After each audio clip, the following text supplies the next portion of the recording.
I've got to get the lights on. I forgot. It looks, I think, a little crooked. A little crooked. I still think it looks slightly better with some light on, even if it's bright. Hello, everybody. Let me adjust. Whoa, and then get TikTok rolling. There we go. Live chat. All right. That's okay. I keep trying to move to get in the camera perfectly. It's never perfect. Let me get TikTok rolling, and then we are good. Anyway, welcome all. When you get done with the advertising, let me try to move this a touch closer. Hold on, trying to get my light a little stronger.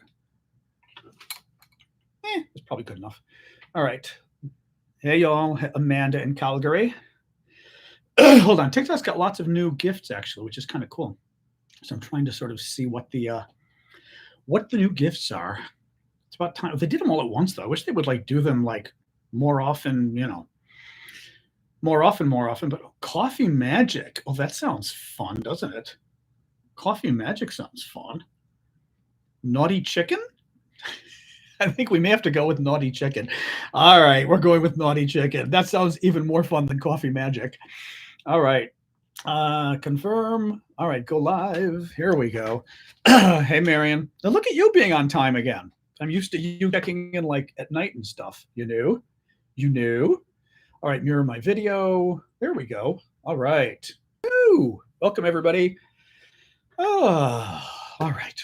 Relax. Oh, my God. My entire life is dealing with estates. Oh, my God. Hey, Christopher, thank you. Christopher, that's nice of you. Christopher just gave 5 gift memberships on YouTube, excuse me. Hey, TikTokers. On YouTube for Danny, KKS, Doopies, Biofume, and 6Evo. Oh, that's nice. Actually, we've got our coffee talk this weekend, Saturday at 11:30 a.m. Eastern time. So be aware of that. I'm sorry, what I mean is anybody who's a paid subscriber or got a gift for a month can join us. Lots of gifts on TikTok too. Thank you guys. Succeed. Vicky, Chazak, user 336, of course. Alan, I was going to call you Alien. Without my glasses, you could be Alien. Alan, Jen. Yeah, that was very nice of you. Thank you for that. Oh, thanks, guys. So, all is well. Like I said, I've been dealing with estate stuff. Oh my God. This should be, I'm sure it is somebody's expertise. Oh my God. It's just never ending. And I had a legal question that took 5 hours of legal research the other day and had to talk to lawyer friends and everything else. And it was oh my God, this stuff is just, I don't know how people do it. Trader Joe close by? I'm not sure what you mean, Martin. Hey, Martin. Martin on YouTube. Hello. Martin on TikTok. I'm not sure what you mean about Trader Joe. Different Martins. Oh, hey, user 336. Thank you for subscribing. You're always a good subscriber. Chazak, you've done it. Yeah, it's just every day I'm discovering new little wrinkles of Well, like I said, there was a legal question the other day that basically the IRS website, which is kind of funny, the Internal Revenue Service website explained something contradictorily. And I was, long story short, but I'm reading it going, this is contradicting itself. And I then Google, check all the lawyers go, this is contradicting itself. So for years now, the Internal Revenue Service has had something dealing with estates that is basically contradictory information on its website, which means you aren't sure what to do. Anyway, lovely. Ask ChatGPT. Yeah. Thank you, Jorge. Thank you, Stephen, for the gifts. Yeah, I'm not asking ChatGPT for legal advice. Yeah, definitely not doing that. Do we have a Trader Joe bias? Here in Chicago, where I'm visiting, I don't know. In DC, we've got one close enough. My friend Matt brings me. He's got a car. So Matt drives me occasionally. Thank you, Courtney. And I like Trader Joe's a lot. We shouldn't be eating so much frozen food, but they have very good frozen food. It's not very expensive. Thank you, Emil, for subscribing. It's not very expensive, and it's pretty good. Some of the frozen food isn't good. I sort of hit or miss. Their croissants tend to be excellent. Their chocolate croissants that are the small ones. Here's interesting. We'll stop talking food. You know how I love talking food. Trader Joe's. The small chocolate croissants that are like mini ones in the freezer suck. The large life-sized ones are excellent. Absolutely excellent. They're real chocolate croissants, and they're frozen. You let them thaw overnight. They expand, and you put them in the oven in the morning. I say this as someone who lived in France, to die for. Very impressive. Yeah. Any case, cheap drinkable wine at Trader Joe's. I've not done that yet. I drink wine. I'm not such a wine guy. Oh, you got them, Martin. Good. Martin got the peanut butter cups. They make the most wonderful version of their own chocolate peanut butter cups, basically Reese's peanut butter cups, but Trader Joe's version using dark chocolate. Oh my God. As Martin just said, oh my God. They're so freaking good. Thank you, Miss Vic, for the heart. Thank you, adventurers. They're so good. Anyway, so yes. So I sneezed 4 times about half an hour ago. That always triggers my asthma. I had to do my inhaler, so I'm a little bit on my inhaler high today, just so you know. I'm trying to not go too fast, but whenever I do my asthma inhaler, it's always like, it's this little guy makes me like go to warp speed. I don't quite know why. Like, it's a vasodilator or whatever it is, I'm guessing, but I'm not quite sure why it makes you hyper. But yes, I am lit on this thing, basically. Hey, Mario, thank you for the gift. Martin as well for multiple gifts. So anyway, guys, let's get rolling. It's weird. It's a very weird, like, it just makes you hyper. It's kind of annoying. I didn't have a choice. I literally sneezed 4 times and went, oh no. And I waited about 15 minutes, felt things tightening up. I even asked my allergist about it, and he said, yeah, there's like a reaction between when you sneeze, it sets everything else off, like some inflammatory response. And that's why you can get sometimes like, when you sneeze. Anyway, yes, Trader Joe's is fabulous. I will say, a lot of good stuff. Oh, it's the steroids in the inhaler. That's what does it? Okay. Anyway, I'll live. I'm just a little like, yes, people, anybody who wants to. Trader Joe's is a chain store that others are saying maybe is owned by Aldi, which might be German. It is a wonderful chain. Ironically, I always thought they were an expense because they're kind of high end in a way. They're very nice. Thank you, James, for the gift on YouTube. It's German. Okay, that's what I thought. It's very nice. Oh, thank you, Pizdolis. I always thought they were expensive. Thank you, Maddie, until I went. And honestly, a lot of their stuff is cheaper than like my local grocery store. I'm not going to buy eggs or milk there, but their frozen food is absolutely cheaper. All their frozen food's cheaper. It's crazy. Their pasta, including fresh pasta or fresh dried pasta, so to speak, in other words, sort of more artisan pasta, way cheaper. Really shockingly cheap stuff there, I will say, across the board. Anyway, thank you, Colin. Thank you, Martin. Oh, lots of gifts coming in today. Thank you, guys. Vasodilation caused by steroids gets you hyper as well. Yeah, literally my legs are bouncing. Because I know vasodilation just means it's opening up the blood vessels, but why it gets you like, whoa. I've never been able to sample anything at the Trader Joe's in DC I go to. No, the orange chicken, I got the orange chicken I liked about. We're talking about a store called Trader, Trader, not Trader as in Donald Trump or Benedict Arnold, Trader Joe's in lots of towns, Washington, DC. I mean, they're all across the U.S. It's a great site. It's just a great site, a great store. Yeah. Anyway, all right. Now that we've done our time talking about food, because what would my show be if we didn't talk about food? Because I love food. And I'm making a pizza after the show. So we're ending the show in about an hour so I can go and make pizza before my nephew gets here. I've had the dough in the fridge for the last 3 days, which is it's been 4, which is not exactly perfect, but nonetheless, it should still be pretty good. You want to get pizza dough around the 3rd day. 5th day is still okay, but 3rd day is best. So I've made pizza dough, and I'm going to be making some pizza as soon as the show is over. So yes, my albuterol does not have a steroid. There's a new one that does have a steroid my doctor wanted me to get, but honestly, it was more expensive, and I was like, why do I need it? This thing's good enough. Anyway, you should not be backwards. I switched it already on YouTube. Hang on. No, you should be okay on TikTok. You should be okay. Yeah, I think so. All right, guys, let's get rolling here. So welcome, everybody. I'm John Aravosis. This is my show. Thank you, Richard, for the gift. This is my show I do every night, talking about the latest news from Ukraine, the latest U.S. election news. We will start, as always, with U.S. elections and then move on to Ukraine. Quick reminder, Saturday morning is our coffee talk, which is our weekly chat I do with you guys. It's a special thank you for the paid monthly subscribers. You can subscribe on YouTube, you can subscribe on TikTok. On YouTube, they might be called members. On TikTok, I think it's subscribers. You can find the link in my profile on TikTok or the mods somewhere on this page as well. You can see it on YouTube. I don't know. I don't know where it is on YouTube.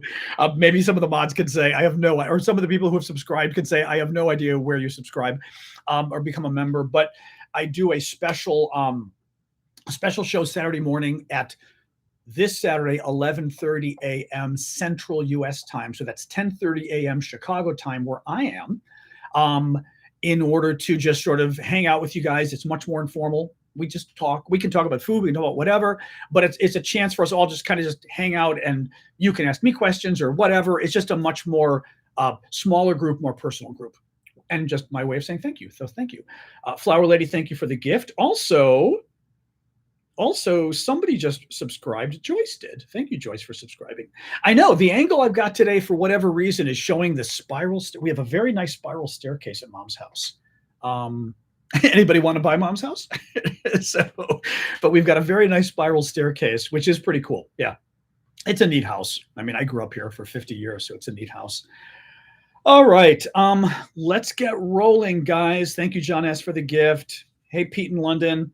Can a mod get a hold of you? Okay. So, Saw It Again. Helen has a question for the mods. I will say Saw It Again. Well, Saw It Again. Helen is a subscriber, and I've also seen her a lot on here, so she's a regular. So, Ash, if maybe one of you guys can help out. Anyway, let's get rolling here. So let's start with the election first. Washington Post. I'm going to go through some of the different polls. There's new polls out. I will say the polls are good for Kamala Harris. I am not convinced that I'm not convinced she's seeing much of a bounce yet from her convention. Now, the very first polls are coming out since the convention. There's only one, I think, that came out since. Not entirely clear. But the polls are still good for her. She's doing way better than Biden was doing. But we're still waiting to see, and I still think it may take a few days to see, did she get much of a bump in the polls from her convention? Typically, you do. Typically, you get like on average 6 percentage point jump in the polls from your party's convention. Trump got 0. We're going to see if Kamala Harris got any. Let's start with the Washington Post. So Washington Post poll. This is from the Washington Post. The first post-Democratic convention polls are starting to trickle in. I'm reading you from the Post. It is too early to say whether Vice President Harris is experiencing a convention bounce nationally, but the Washington Post polling average shows continued improvement in the swing states. The swing states are the key states you need to win. They are states that typically go back and forth between Republicans and Democrats, depending on the election.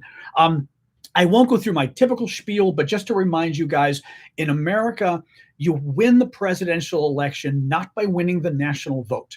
Okay, thank you, Denise. Hillary Clinton won the national vote by 3 million votes. She got 3 million more votes than Donald Trump. She lost the election. Al Gore got 500,000 votes more than George Bush. He lost the election. In America, you win by each state has a certain number of points allotted to it depending on its population. Some states have only 3 points. Other states like California, I believe you guys told me the number is like 54 points. You need 270 points to become president. If you don't get 270 points, you're not president. It doesn't matter how many votes you get. You could get an outsized number of votes. Maybe in California, you get all the votes. I don't know. Doesn't matter. It's the same value. In other words, if you get, in most states, if you get 51% of the vote, you win all the states, what did I say? All the states' numbers, all the states' value. If you get 99% of the vote, you get the same thing. So for California, you get 55 electoral votes if you win California. It doesn't matter if you win California by 1 vote or if you win all 100% of the votes in California. You still only get 54 points. So anyway, bottom line is you've got to look at the state polls. You can't just rely on the national polls. The national polls are still interesting because they still give us a sense of how things are trending, right? For example, looking at the national polls, we know that Kamala Harris is doing way better than Joe Biden against Trump, but it still doesn't tell us if she's going to win. You've got to look at the individual states. Anyway, that's the bottom line. Nonetheless, the Washington Post says the polling average nationally shows, the polling average in the states shows continued improvement in the swing states, in the key states. That's important. Her leading position in the Midwest is where I am. It's the part of the country with like Illinois, Michigan, Wisconsin, Minnesota, lots of Iowa, lots of other states here. Her leading position in the Midwest continues to solidify. That's good. And while Donald Trump still leads in the Sun Belt, that's like Florida, sort of southeastern U.S., his margins in Nevada, Arizona, and North Carolina. Wait. Help me out here. Oh, wait, help me out. Sun Belt. I'm going to screw this up. Sun Belt is not Florida. Sun Belt is going to be, I should know this. Help me, guys. Sun Belt is going to be Arizona and New Mexico, isn't it?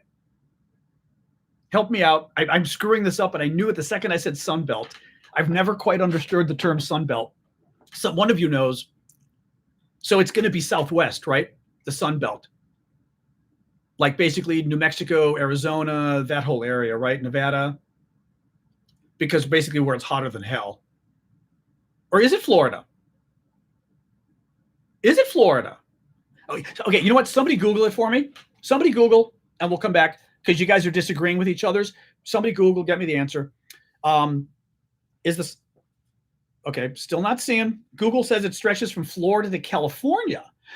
Oh, okay, that's interesting. So Google is saying it's going all the way from Florida all the way west. Okay, Amanda, Alabama, Arizona, Arkansas, California, Colorado, Florida, Georgia, Kansas. Okay, what that means is if this is the U.S., it means it's the entire southern U.S. from California all the way to Florida. That's what it's saying. Yeah. Okay. That's why I was at first thinking Florida, and then I was thinking Arizona, because it's literally all of that.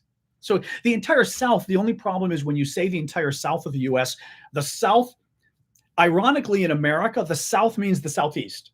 The South doesn't mean all the southern area of the country. So you have to be careful when you say South as well, right? South, the South in the U.S. means the Southeast. It means the, thank you, Kate, for subscribing. It means basically the states that declared war on us during the Civil War. The states that seceded is the South. But the southern anyway, yes, southern states is going east to west. I can't ask Alexa because I've got my iPad and my phone here, and I don't, well, that's not true. We do have an Alexa over on Mom's table. I keep forgetting that. I could actually ask Alexa if we have to. In any case, Trump still leads in the Sun Belt, but his margins in Nevada, Arizona, and North Carolina are razor thin. Razor thin, by the way, means within the margin of error, so it's basically a tie. Wall Street Journal, additional polls. They're looking at the national poll. Harris has 48% support to Trump's 47%. That is a tie. If you add in, so she's 1 point ahead if they're head-to-head. She is 2 points ahead if you add in three-party candidates. That's still a tie.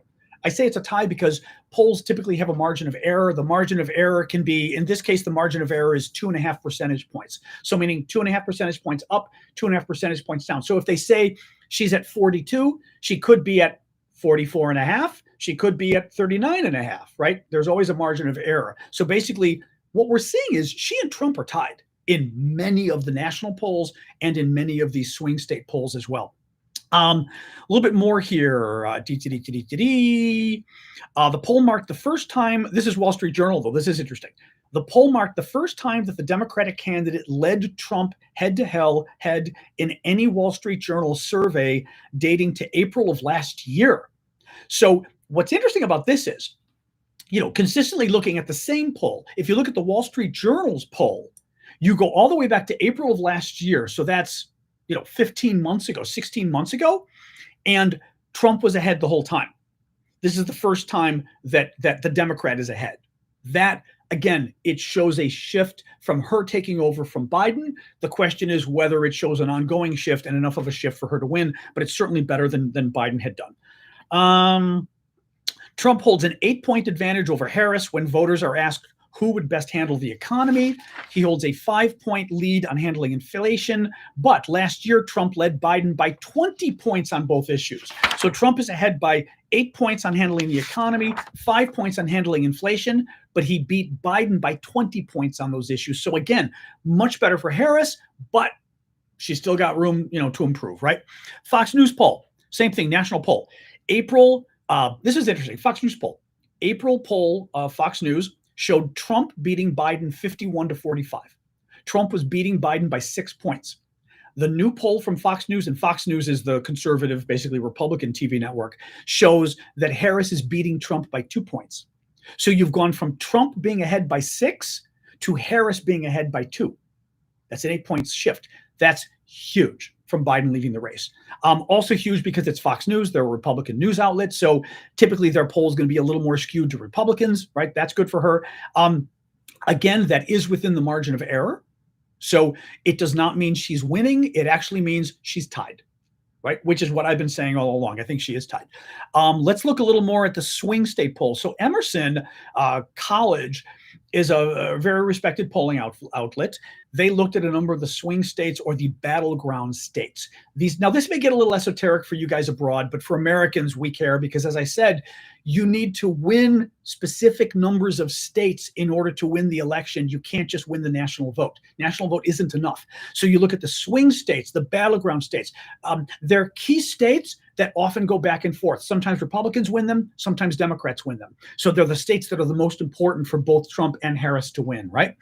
Thank you, Nicola. Let's read some of these. New Emerson College polling swing state survey finds a tight race between Vice President Harris and Donald Trump. Harris has a slight edge over Trump in Michigan, Georgia, and Nevada. The candidates are tied in Pennsylvania. In Wisconsin and North Carolina, Trump has a 1-point lead, and Trump leads by 3 points in Arizona. I believe I have to see the margin of error in probably all those states. That's a statistical tie. We've got to see the margin of error on this. I don't have it in front of me. Usually it's at least 3 points, sometimes 2.5, usually at least 3 points. That means pretty much in all the states that matter, they're basically tied. Okay? Again, hugely important. I guess here's the way I sort of look at it. This is great for Kamala Harris because Biden was losing. It's not great for Kamala Harris because, she's still not beating Trump, who's horrific. She needs to beat him. She's not beating him. But is she tied with him? Yes. Was Biden losing to him? Yes. So she's in good shape. But over the next, are we 2 months now? Almost 2 months left for the election. She's got to guarantee that she's ahead. A little bit more here. Some of the state races. You guys have asked about some of the state, Senate races, things like that. Let me read you these. Emerson also looked at the state races. The Democratic candidate, Quinnipiac, is very legit too. Correct, Maddie. They're a very good poll. Quinnipiac. Hard to pronounce. The Democratic candidate leads the Republican candidate on the Senate or gubernatorial ballot in Arizona, North Carolina, Nevada, Pennsylvania, Wisconsin. For example, in Arizona Senate, Ruben Gallego is leading 49-42 over Kerry Lake. That's huge. I know him. I consider him a political friend. He's not like a good friend, but I've known Ruben a long time. Great guy. So far, he will be the new senator from Arizona. We'll see. Michigan Senate, Democrat Alyssa Slotkin gets 47%. Republican Mike Rogers, 41%. Huge. North Carolina Governor, Democrat Josh Stein, 47%. Republican Mark Robinson, 41%. Again, these numbers are huge. Pennsylvania Senate, Democratic Senator Bob Casey, 48%. Republican Dave McCormick, 44%. Still very good. Wisconsin Senate, Democrat Tammy Baldwin, 49%. Republican Eric Hovde? I don't know how to pronounce his name, 48%. So that's a 1-point lead. And Nevada Senate, Democrat Jackie Rosen, 50%. Republican Sam Brown, 40%. So that's really good too. Thank you, Pedro, for the gift. So that's what I've got for election news to start with. A reminder, thank you, who's that? Yak. Thank you, Yak, for the gift. A reminder that Trump is debating Kamala Harris at an ABC debate on September 10th, which is approximately November, approximately 12 days from now. So I'm going to say, 12 days? Yeah, probably Tuesday. I'm going to guess Tuesday of a week and a half, something like that. Thank you, Super Hornet. So that debate, and let's see if the debate matters. I mean, who knows? I never know if debates really make a difference. I'm always curious about that because, I wonder whether it's people like us. Well, for Biden, it mattered. I mean, for Biden, it created this national firestorm, right? That forced Biden to step out. But I wonder normally whether people like us watch debates, right? Like I do, but do normal people, meaning people that don't follow politics like we do, I might do a live on the debate. That's an interesting idea. I might. Yeah, I think I very well may. Typically, we kind of watch. I can't show the TV because TikTok gets upset when I show the TV, but I can sort of watch it like this. And my suspicion is you guys probably have to have the TV on in the background yourself, And if you're Europeans, well, actually, it's going to be so late in Europe, you may not want to be on. I suspect the debate will be from not probably 9 to 11. Sub-only debate's a possibility too. Actually, I might do that. I may only do a sub-only. You're right about that. I did some of that before as a thank you for the subscribers and frankly to give people a little bit of an incentive to subscribe. Hello. I may do a sub-only debate. That's a good idea. Any case, we'll talk about it. All right, let's switch over to Ukraine. Keep the gifts coming, guys. Remember, I do this for a living. Thank you, Lizzie, for the gift. I do this full time when I'm not dealing with my mom's estate. And your guys' gifts do help pay the bills. So please keep the gifts coming. If you can afford it, maybe even subscribe or a member on YouTube or a TikTok subscriber, or basically you pay a small amount of money a month and you help support my work. So thank you. Yeah, it's fun to watch. Carrie says, I'm not big into politics and I watch to learn about the candidates. Yeah, I mean, I just wonder, like, people in general. Thank you, Jorge. Multiple gifts there. I just wonder for people in general, whether, like, for most voters, the debates make any difference. Thank you, Alan. Now, the debates certainly can create an impression among the media. And then, for example, Biden, not everybody watched the debate, but people started talking about the debate. The media started talking about the debate. Democrats started complaining, right? All of a sudden, it created its own momentum in a way. So I think the debates can do that potentially, right? If Trump doesn't do well and Kamala Harris does well, all of a sudden everyone's talking and going, wow, did you hear how well she did? Yeah. And the media is saying, wow, she was pretty good. It can become a little bit of a self-fulfilling prophecy, perhaps. So there is that chance. And it got Biden to drop out, Sobo. Yeah, exactly. I mean, if anything, that was the one bit of proof that debates can matter, right? The fact that the debate got Biden to drop out or got Democrats to push Biden to drop out, whichever. Thank you, Joyce, for the gift. All right, let's talk Ukraine. Day 917 of Vladimir Putin's special 3-day military operation in Ukraine. One of Ukraine's American F-16 fighter jets has crashed and killed the pilot. This happened on Monday of this week. U.S. officials say the initial reports indicate the jet was not shot down by enemy fire. It was shooting down cruise missiles. During the attack, it shot down 4 cruise missiles, but then crashed and the pilot was killed. We have no other information. Obviously not good. Ukraine's only got, I don't even know, do they have 10? I don't even know if we know how many F-16s that they've gotten so far. But obviously not a good thing if they've lost 1 of 6 or 1 of 10, right? It is good if it wasn't enemy fire, although that still begs the, I mean, if it's enemy fire, that explains it, right? If it's not enemy fire, then you kind of go, wait a minute, how could the plane crash and burn if it's not enemy fire, right? Was the pilot inexperienced? Was the maintenance of the plane a problem? Was the plane itself faulty? Who knows? When the Ukrainians got it, I don't know. But could somebody have sabotaged? I mean, a little more conspiracy-ish, right? But it's a little weird that it wasn't enemy fire, really, if you think about it, right? Thank you, New Jersey, Patman. We'll see. We'll see.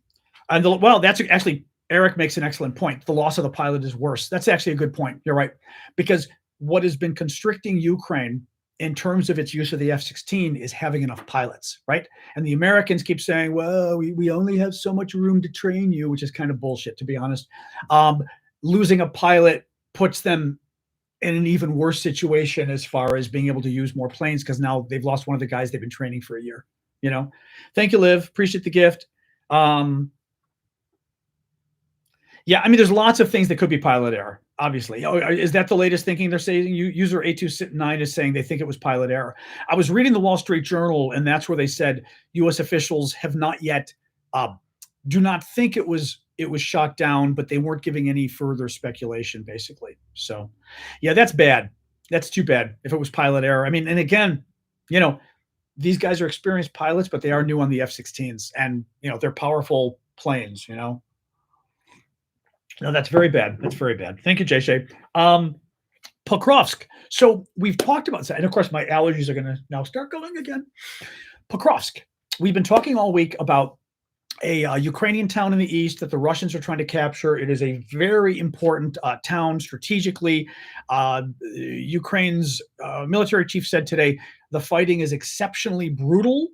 Sky News adds some context. Russia's army is closing in on Pokrovsk, a critical logistics hub for the Ukrainian defense in the area. A little more information. The region had a pre-war population of about 60,000. It is one of Ukraine's main defensive strongholds. Thank you, Brett and Jay Shea, for multiple gifts there on TikTok. Its capture would compromise Ukraine's defensive abilities and supply routes and would bring Russia closer to its stated aim of capturing the entire Donetsk region, which is the eastern region of Ukraine that Russia controls like half of it, but they want the other half, and they're getting it slowly. Thank you, Marie, for the hat and mustache. Appreciate that. And Brett, I think Brett, I already got you. Mary and Colin, thank you as well. Little more here, a little more from Sky News from Sean Bell, who's one of their military analysts who's very good. The Russian president knows that it is very difficult to maintain. Oh, this was interesting. He's talking about the fall. So any of you who have been with us for a while, we've been covering this stuff for 2.5 years, know that winter gets very interesting. Oh, that's the naughty chicken. Thank you, Martin. I was wondering what that was. So the chicken like jumps around. Okay, funny. Thank you for also for the gift, but also for introduce. So that's it. Don't make me laugh because I'm like, I'm still dealing with a little mini asthma attack from my sneezing spell before the show. Oh my God. Thank you, Liv. It's cute. It's goofy. I mean, it's silly, but it's cute. I like the like, burp, burp, burp, burp. It's very cute. Thank you, Brett, for subscribing. So folks who have watched the show for a while know one of the issues we always talk about is once winter comes, things kind of slow down a lot in the war. The ground freezes. The weather's awful. It's not great for flying. It's not great for drones. It's not great for the troops on the ground because the ground is freezing and they're freezing. That basically the war grinds not to a halt, but it is very difficult to advance on the ground once winter hits. So what the Sky News analyst is saying is that Putin has about 10 to 12 weeks to basically solidify any gains he can get in eastern Ukraine before winter puts everything to a halt. So yeah, thank you, Brett. Thank you, Trash. It is Trash. First, I was going to say Trash, and then I thought maybe the name's Thrash, and I'm misreading it. Thank you, Trash, for subscribing. Remember, everybody who's a subscriber, some of you are getting subscriptions because somebody bought you a gift subscription or a gift membership. You get that for a month. Thank you, Larissa. And it allows you to join our shows we do on Saturday morning, 11:30 a.m. New York City time or Washington, D.C. time. I'll be doing one on Saturday just for you guys, a special hangout. And again, trying to do them during the week. It's been very busy with the estate stuff, so I've still not had time, but we will at least keep doing our weekend one. Oh, was it Blue Ariel? Okay. Thank you, Blue Ariel. I wasn't quite, I've told you guys this before, and thank you. For some reason on TikTok, it never shows me who buys the gift subscriptions. On YouTube, I can see, but on TikTok, I just see who gets the subscription. So I never quite know if you bought it or you got it as a gift. So Blue Ariel, thank you. Blue Ariel is always very generous about buying subscriptions, as are several others. Thank you for that. So yes, so 10 to 12 weeks, Russia's got to try to solidify their advances. Thank you, Tom. Before the weather slows them down, he says if Russian forces can seize Pokrovsk, which is that town in the east, before the winter, it is possible that Putin will indicate he's ready to negotiate an end to the conflict. So he's saying that basically, if the Russians get that town, it may make the Russians have accomplished enough sort of, let me show you on the map, actually. The overall war. Okay, a couple things going on here. Russia is a hegemonic evil dictatorship. That's the first thing.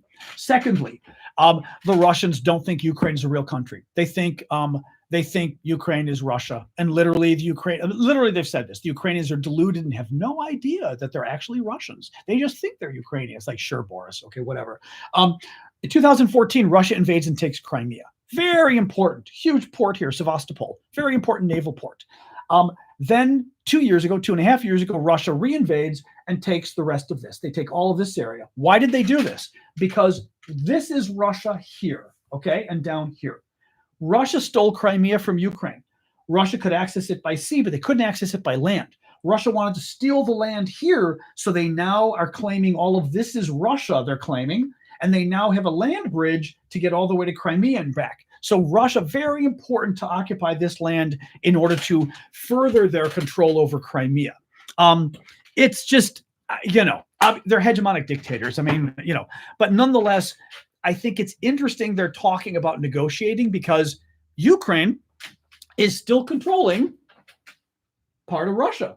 About 3 weeks ago, maybe 3.5, Ukraine invaded up here and stole a chunk of Russia. They're occupying it. They've got their own flag. It's not huge. Literally, it's maybe this big. You can sort of see on my map. Russia's occupying all of this. But Putin's a dictator. Putin can't afford to let little old Ukraine, occupy Russia, right? Emil says, what's up with TikTok? TikTok's live and people are chatting with me, Emil. Maybe it's a problem with your connection. I don't know. What are you seeing that's going wrong on TikTok? But they're literally here and I'm watching them. So not sure. Thank you, Nicola, for subscribing. You're always very generous as well. All right, let's move on. And thank you, Lizzie, for the gift on TikTok. Yep, see, they're still there.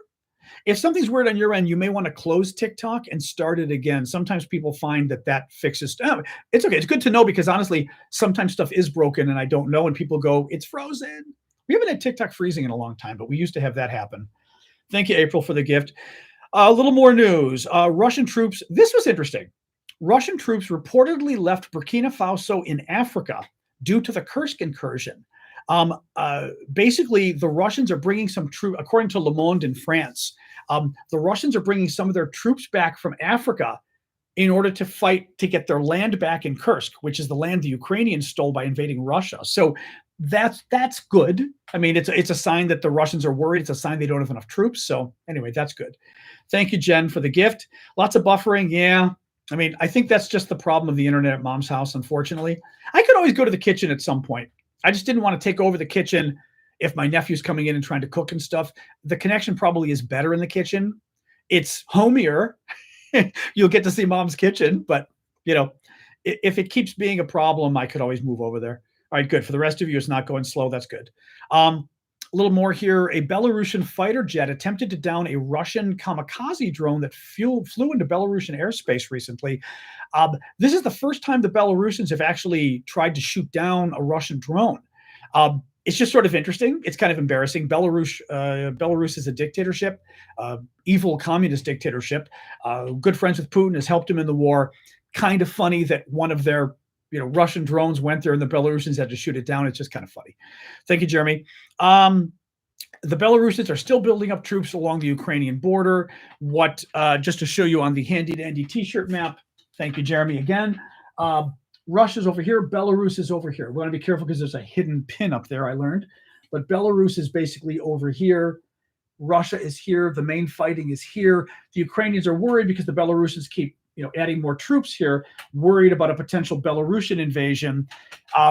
Institute for the Study of War, that's a very good American think tank in Washington, D.C., has been saying that they think it's nothing. They think it's just meant to confuse the Ukrainians, make the Ukrainians have to tie up some troops in the West rather than fighting the Russians in the East. That basically the Russians told their little pet dog, Belarus, start putting some troops near the Ukrainian border to scare the Ukrainians. So they've got to move some troops over. Now, again, I wish Biden was just a little meaner here, because from the beginning of the war, I said we should have been moving troops to the Pacific. As soon as Russia invaded Ukraine and started having troop shortages, I said we should have been moving troops to Alaska. We should have been putting more ships in the Pacific. We should have done basically just make Russia wonder if we're going to try to grab some land in the Pacific, if it were me, and make Russia have to put that many, and Poland, right? Now, Finland, Latvia, Lithuania, Estonia, all NATO members that border Russia, I would have been like, let's put more troops there too. Thank you, Stella. Let's have a little bit of a troop buildup near Russia. Now, it can be dangerous, yes, but it would have made Russia have to keep more troops on the northern border, which would have made, and again, our guys are wimps. They don't do that, but it's what I would have done. It's what Reagan would have done. Thank you, Dark Phoenix, for more gifts on TikTok that Stella, Michael Allens, and user 6312 got. All of you guys, again, feel free to join us for our Saturday show. It's Saturday at 11:30 a.m. Eastern time. So that's Washington, D.C. or New York City, depending where you live. You can just Google the time difference. And finally, finally the Hungarians. What would it be? What would a day be without the Hungarians acting like Soviet stooges? Thank you, Max Drex. The Hungarian foreign minister said today that Hungary wants no more weapons to go to Ukraine. Yes, because Hungary is a Soviet vassal state still to this day.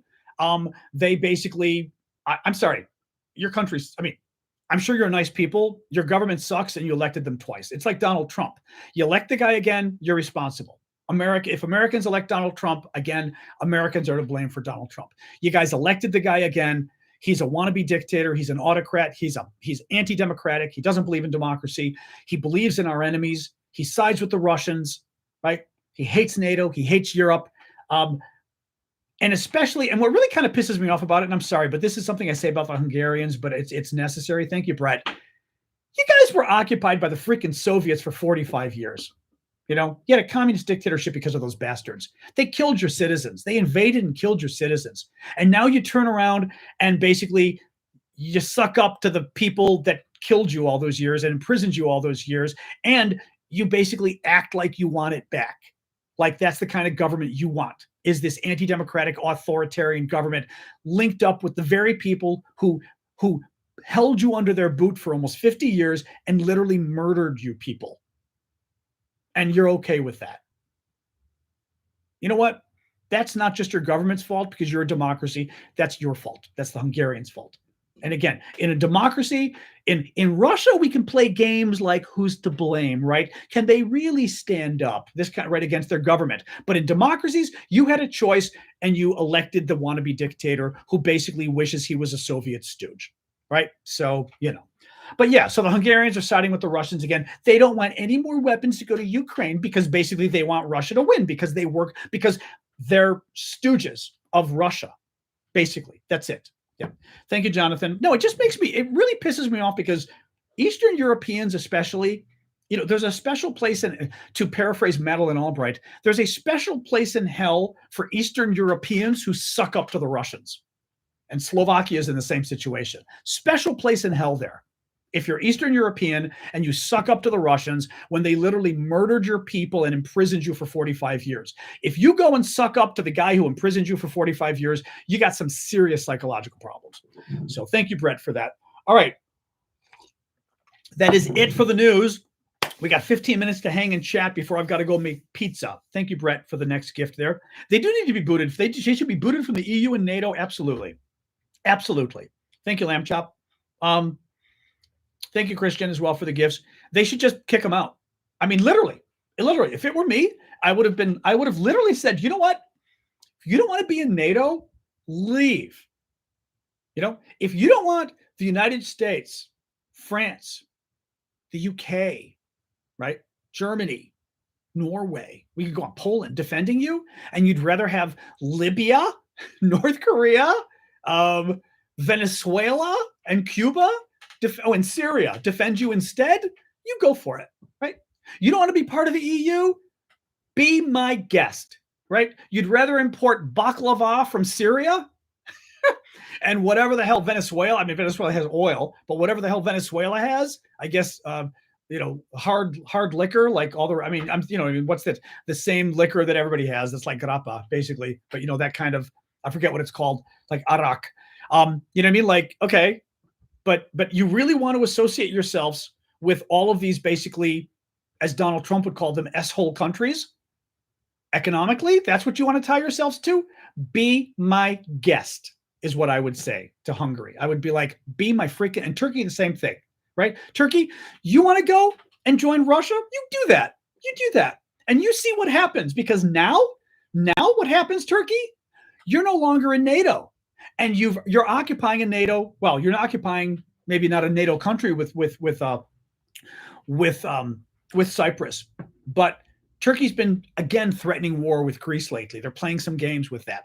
Turkey thinks they can get away with it because Turkey and Greece are both members of NATO. So if Turkey went to war with Greece, oh my God, what would NATO do? Well, I got news for you. If you're no longer in NATO, you know what NATO would do? NATO would blow your head off in Turkey, metaphorically, if you went to war with Greece. Thank you, Tari. Turkey would totally freak. Turkey would freak If a war broke out with Greece and all of NATO decided to attack Turkey, they would freak. And somebody needs to just tell them and say, you know what? You want to, again, you want to be some crazy Islamic right-wing authoritarian state? Be my guest, because they do so well in the world, those crazy right-wing authoritarian Islamic states. Sure, you do that. And you tell your people why they can't come to Europe anymore. Okay. Anyway, pisses me off. Pisses me off. We had a very long talk about what's happening in Kursk. Not too much, actually. There's not much of an update. I mean, so maybe it wasn't a long talk. There really isn't much of an update. Thank you, Tari, for the multiple gifts. It's an interesting question. Adam says, if Turkey starts a war with Greece, Article 5 does not apply. I actually don't know.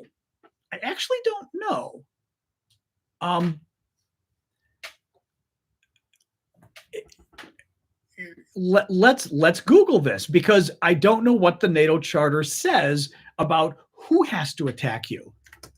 Let's see. If somebody also has clearly answered this already. If Turkey attacks Greece, does Article 5 apply? Or if a NATO country attacks another?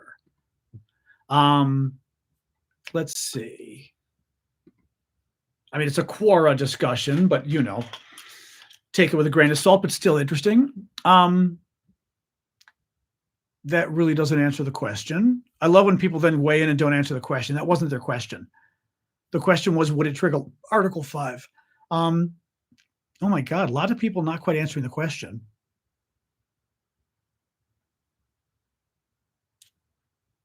Doesn't answer the question. This is a bad answer on Quora. Article 5 of the NATO Treaty states that an armed attack against one or more NATO members is considered an attack against them all, which obligates member states to get involved. Yeah, I mean, you'd have to pull up the language here, but it doesn't say it has to be an attack from without. It just says an attack. It doesn't mention an attack by other NATO states, but it doesn't say it has to be. I'm not convinced. Yeah, I'm not convinced. Again, this must have been discussed. I don't trust ChatGPT. The problem is I wouldn't trust ChatGPT on stuff like this. You're talking about a computer. I don't want a computer's analysis. I want sort of international experts that have thought about it, right? Yeah, I would think Article 5 applies by the language. Yeah. That basically, if you are attacked, you get defended, Oh, it could unravel NATO, sure. Having said that, I'd be curious how many friends Turkey has in NATO, to be honest. NATO realizes Turkey is very important because it has a huge army. It's Islamic, which is interesting, which is problematic and interesting both. It juts out into the Middle East, which is the interesting part, along with it being Islamic, right? So Turkey is very interesting. But at the same time, would Europe, I mean, let's face it, guys, Turkey isn't a member of the EU. It's because they invaded Cyprus, but also Greeks, I would argue Greeks are more European than Turks are, and I bet you that the Europeans think that way as well. If they had a choice, the Europeans, I mean, ask the Europeans out there, if you had a choice, right? I mean, the Greeks are more European, I think. Turkey brings more problems. ChatGPT says no. Yeah, but ChatGPT doesn't matter. You'd have to literally find, you'd have to find a legal analysis of it. Doesn't really matter what the computer says, really. I think it's because of Greece being a Christian country. I think it's because of Greece being a member of the EU. Turkey's not. The Europeans, and I also think that I still think Turkey is perceived as a little more Middle Eastern. I don't know. It's just my gut feeling here on how people would perceive it. Yes, thank you, Half Pint. I know that's the spiral, the great spiral staircase. Anyway. Correct. Article 5 was only invoked once after 9/11. Correct.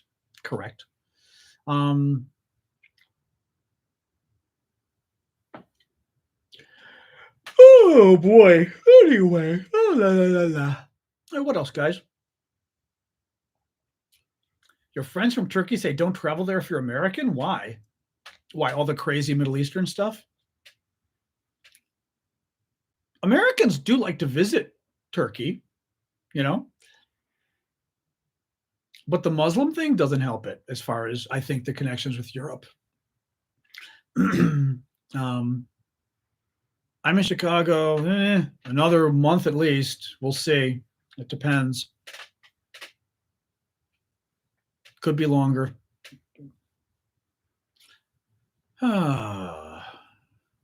But yeah, people do like to visit Turkey a lot, though. They say it's very pretty. Goes great with and it goes great with gravy, exactly, and mashed potatoes. Country is called Turkey. I'm not there yet. I get why I get why people change their name. I sometimes still find it a little stupid. So it takes me a while to get used to name changes, you know. Kitchen, yeah. Oh, I know a lot of people have gone to Turkey. I mean, again, Greece is a bigger draw, but people who go to Turkey like it. I do still say Holland. That's true. That's true. Yeah, but I say the Netherlands too. I mean, is Holland officially not used? Like, did they officially change the name? Also, wasn't Holland like a portion of it or something? I still get confused about all that with the Netherlands, right? Were there like a couple different provinces and Holland was one of them or something? I was just going to say Holland is a province. You know? Thanks, Robin. I'm seeing some back and forth here about Holland. None of it looks definitive to me. Some are saying it's a part of the Netherlands. Of course, if one of you are Dutch, then I'm going to believe you fully. But Holland is 2 provinces in the Netherlands. Oh, there's 2 provinces, North Holland and South Holland. Franzel, okay, you're Dutch, so give me the answer here. And Julian, okay, so Holland is part of the Netherlands, but not the whole Netherlands, right? Are there other provinces too? Is my point. Yep. Thanks, John. So are there other parts of the Netherlands that are not Holland is my question. That's my question. Thank you. That's my question. Okay, yeah. So there are others. Okay. There's 12. Oh, I didn't know there were 12. Okay. That explains. But why traditionally did we call it Holland then? Which is kind of funny if it's only part of the country, right? It's kind of funny we do that because growing up it was Holland, wasn't the Netherlands. Now in France they always called it that. Like when I lived in France in the 80s, it was. And of course it's funny too because it's the plural, like in English, les Pays Basques or les Pays Bas, not Basque, les Pays Bas, which I always find funny that it's like the Low Countries or whatever. Holland Oats, that's funny. Okay, that's very funny. See, we're already confusing people. People are going, Holland isn't a country? Honestly, it was like England, yeah, because I'll still say England occasionally. Because, right, in the same way that we used to say England, meaning the entire United Kingdom, Holland, we would say for the Netherlands. Exactly, right? I will say the English thing also, confusing as hell. I still have a hard, honestly, I don't know if Callum's here tonight, I still have a hard time believing like the Scots are Brits. Thank you, Christian. Thank you, Larissa. I still kind of feel, because I still kind of feel like, wouldn't the Scots want to be their own? Like, they're not English. Why, like, it's just, you know what it is too? Like, I mean, I've been to Scotland. It did feel very, at least Edinburgh didn't feel that different, but still, like, it feels like Scotland versus England is a much bigger difference than just American states. But again, I guess it depends which states you pick, you know? I mean, I know they're not English, but I mean, it makes me feel like their differences are greater than just being 2 different states, like American states. That's what I mean, you know?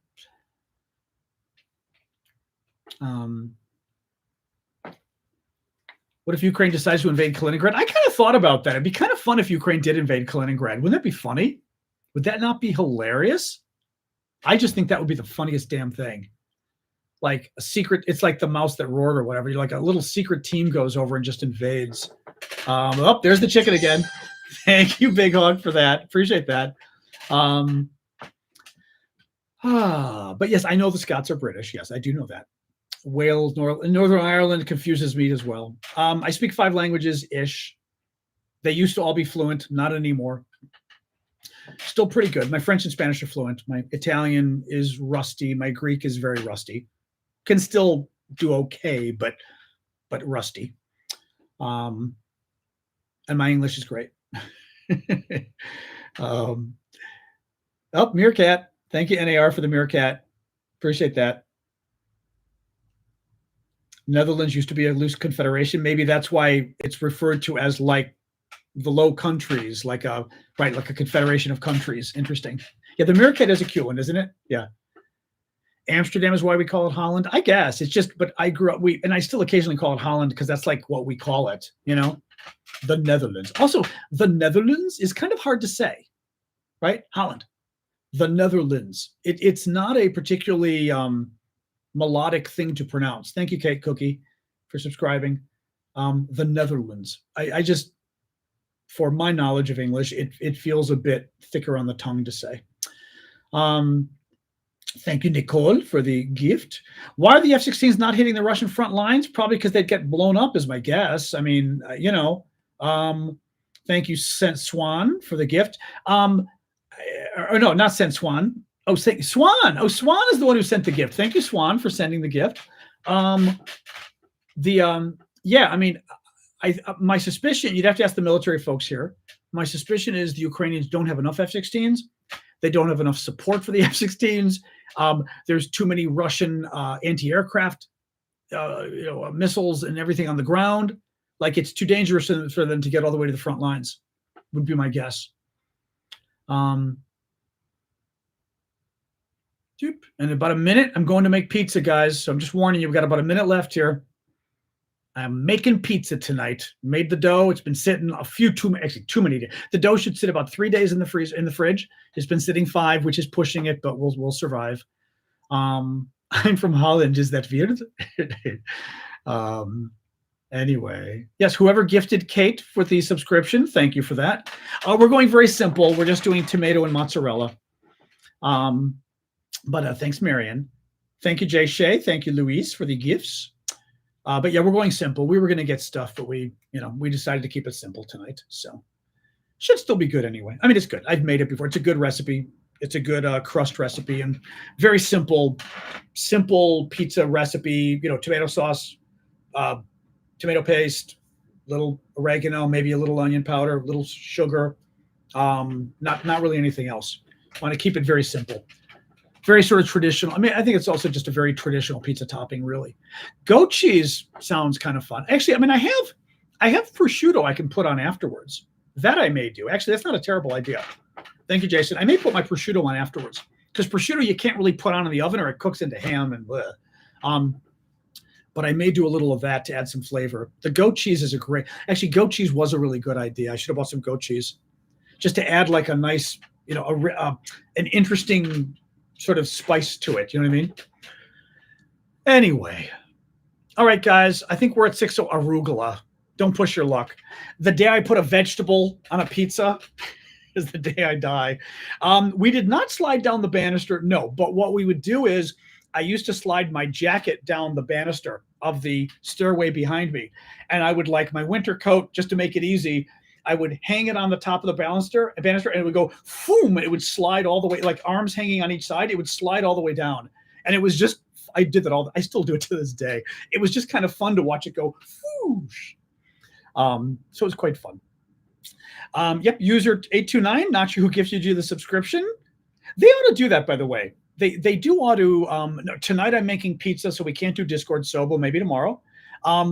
But yeah, TikTok ought to do a better job letting me know who gave the gifts, who gave the gift membership, so I could thank them, but also telling people who gave them the gift membership, so you can thank them, right? It's just and frankly, TikTok, again, they do some things really well, other things I just want to slap them. If someone's buying gift memberships, or for anybody buying gift at all, highlight their name on top for a couple seconds, right? Like give them a little credit. It never tells me. See, it tells you, it doesn't tell me. It tells me the individual gifts. When people buy a gift membership, it doesn't tell me. I never see who bought the gift membership for somebody else, which drives me a little crazy. Yeah, it's annoying. All right. Bigger gifts do. Yeah. All right, guys. I'm gonna go. The staircase is fun. I know we love our staircase. All right, guys. I'm gonna get going. Thank you. To go make pizza now. I will see you tomorrow, Friday at 6 o'clock Eastern Time, U.S. And then Saturday morning. Thank you, Danon, for the gift. Saturday morning. You will have my show I do only for the paid subscribers on TikTok and the paid members on YouTube.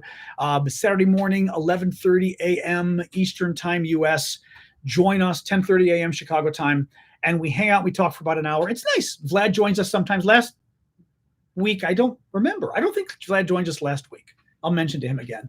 Oh yeah, Vlad. Remember, Vlad had a meeting with his Ukrainian friends. They were plotting something with the war. So I wasn't going to ask, but they were war plotting, so he couldn't join us. Thank you, Kano. But all right, guys, I will talk to you tomorrow. All right. Thank you for coming. Thank you for the gifts tonight. Thank you, Jen, for the donut. Kano as well. Make sure I didn't miss anybody. Terry sent another gift. Danon, I got you. Terry did several, as always. All right, guys. Exactly. Boop Christian. All right, guys. Thank you, user336. I'm going to sign off. I will see you guys tomorrow. All right. See y'all. Thank you. And thank you, YouTube. All right. And TikTok. Oh, thank you, Doughboy.